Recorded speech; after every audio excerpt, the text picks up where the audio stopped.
very excited for the show. Last you. we saw Caleb, he was getting on the world's oldest bus. Yes. Is any portion of this Founders Day event at Halloween to raise funds for Ravenswood to buy new buses? I don't think so. Okay. No.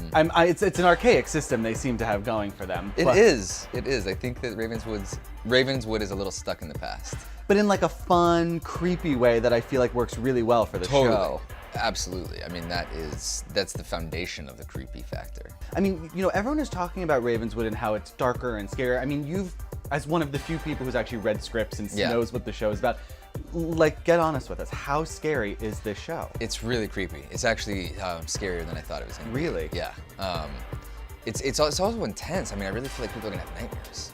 You know what I mean? I mean, truthfully, like, I've shot some scenes, just my character alone, who is, things include bathtubs, possible drownings, things like this, but it's all ghost.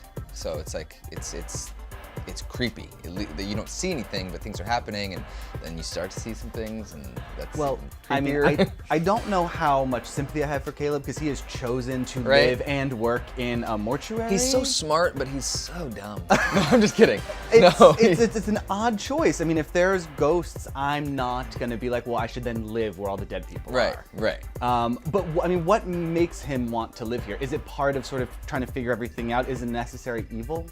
Yeah, I mean, and at first his plan is not to stay here. Right. I mean, he wants to be out of here as soon as he feels okay with the outcome of his findings.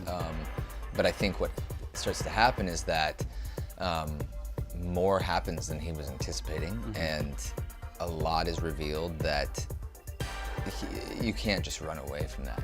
You know what I mean? And he also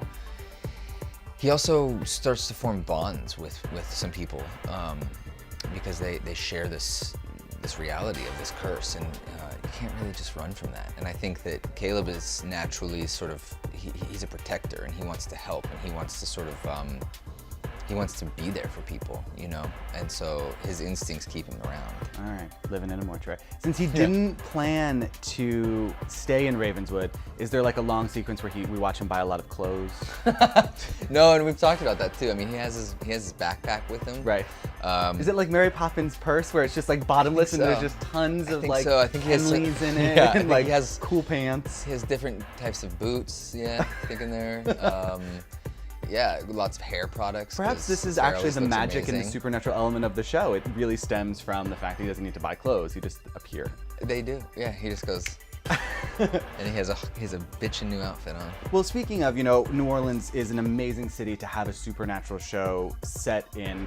How does Caleb take to sort of the supernatural elements of Ravenswood?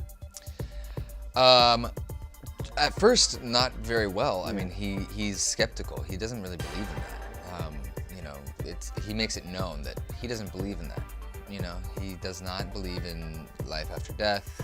You know, ghosts. He's like, he's thus far, you know, in PLL been a very logical thinker. You know, he's a hacker. He thinks in numbers and logic, and he's kind of put in a position in Ravenswood where he has to sort of abandon those thoughts because things become very real, but they're so different from what he's used to. I don't know if that answered your question. No, it did, but I'm curious in where does your personal sort of belief in the supernatural fall on that spectrum? I completely believe it. I don't know how one couldn't. So what has living in New Orleans been like for you with it swirling around you at all times? It's interesting. I definitely have felt some things. Yeah. There's almost like a heaviness, and I'm not talking about the humidity.